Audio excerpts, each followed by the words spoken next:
Hi everyone. So the two movies I'll be talking about this week will be Nausicaa of the Valley of the Wind and Princess Mononoke. So starting off with Nausicaa of the Valley of the Wind, this story takes place in a post-apocalyptic world where 1,000 years ago there was a 7 days fire that destroyed the whole world and created the toxic jungle.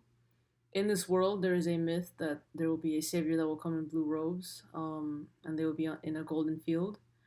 Initially, this is thought of to be a man, but later on, it is revealed that Nausicaa herself is the savior of the prophecy. So Nausicaa is the princess of the Valley of the Wind, and she is shown early on to want to coexist with the jungle and with the insects. Now, when creating this character, Miyazaki was inspired by a character from the Odyssey, which might not be very known. So in the story, the Valley of the Wind gets invaded by Princess Kushana's troops, and in the process, they kill Nausicaa's father. So shortly after, they are transporting Nausicaa along with five other hostages. When their airplane is attacked by Asbel and they crash land into the jungle. Now Nausicaa actually saves Asbel and they end up getting stuck in quicksand and they result at the bottom of the jungle or under the jungle better where they discover that the air is pure after being filtered by the trees.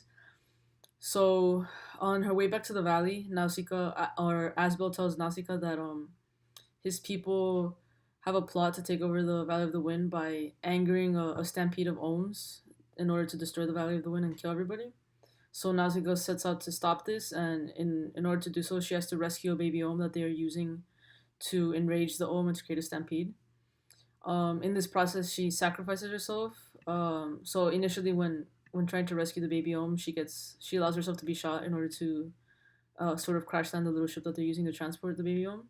And then when returning the baby back to his the stampede, she ends up getting run over and killed. However, after the Ohms calm down, they end up resurrecting her. Um, and that's where we find out that she's actually the savior from the prophecy. So another important character in this movie is Lord Yupa, and he acts as an enlightenment being. So he's very knowledgeable, and everybody really respects him and values his opinion throughout the movie.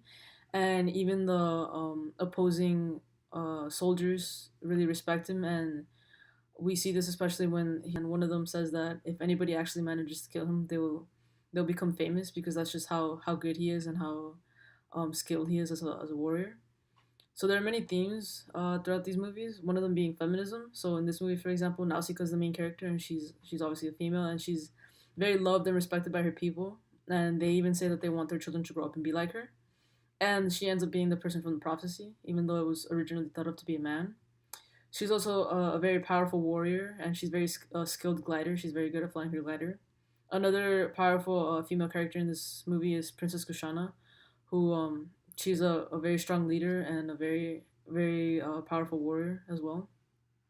Another theme is nonviolence.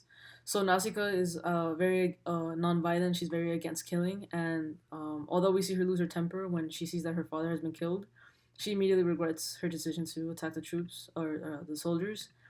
And for the rest of the movie, she expresses that she does not want to hurt any people and she does not want any more violence to continue. Earlier in the movie, we also see this when she allows the fox squirrel to bite her in order to show him that she will not hurt him. Um, so yeah, she wants to live alongside the insects and even at the end sacrifices herself in order to avoid any more death or destruction, or whether it be for the Ohms or for the humans. So nature is also another big component of these movies. In this movie, the humans try to destroy the jungle by burning it, and they've done so multiple times in the past, but it's never succeeded, and the jungle always comes back. And then at the end, they learn that they just need to coexist. And early on in the movie, we also see that Nausicaa finds out what the root of the problem is, and that it can be easily fixed. So they just actually need to get to fixing it. Um, so cinematography is used as well. Red is used to symbolize anger and violence. We especially see this with the Ohm. When they get angered or agitated, their eyes turn red, and that's when they go on like their rage and their stampede.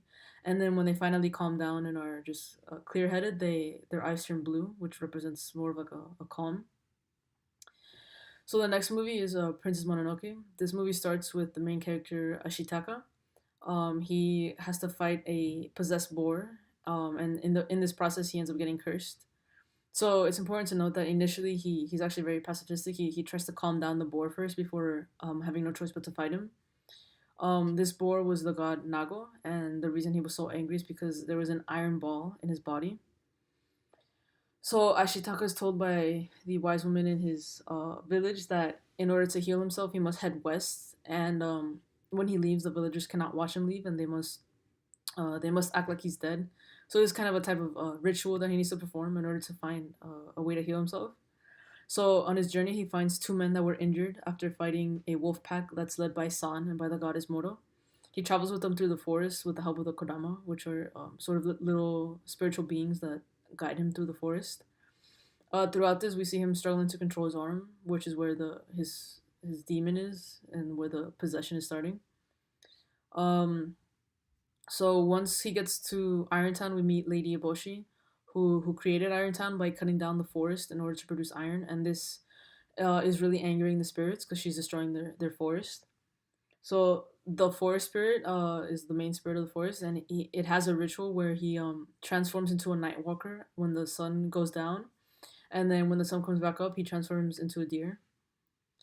So after stopping San from killing Lady Eboshi, Ashitaka is saved by the forest spirits, and then later learns that the boars are planning on attacking the humans, led by Okoto.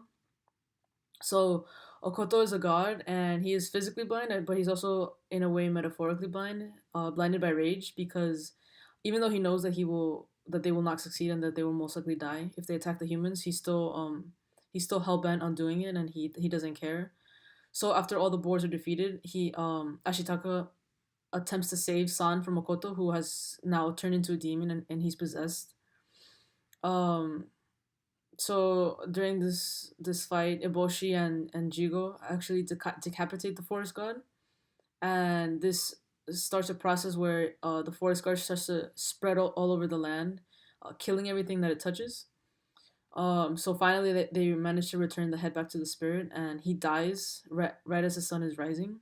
And as he dies, life is returned back to the forest. So in a way, this is showing that the forest spirit, is a type of vegetation god because as he's dying, he's giving back all the life into the forest.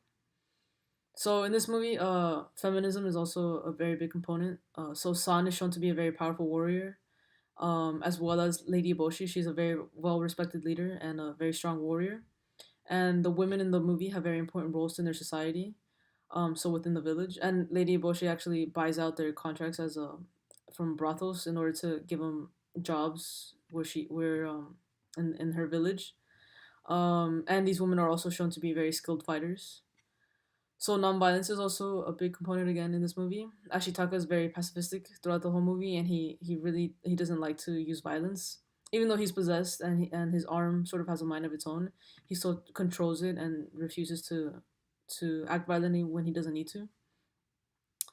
So nature again is a component in this movie. In the beginning, it's sort of the humans against the forest gods. But Ashitaka is kind of the voice of reason here. um so in this sense, he's kind of the enlightenment being because he's the one to be saying that the two need to coexist and not one or the other can rule over the other one.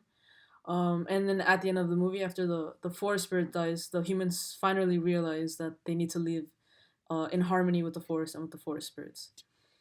So the cinematography in this movie, Ashitaka's arm was shown to swell and change colors, and this is how we see that the demon is affecting him and it's making him stronger and it's changing his mood and everything.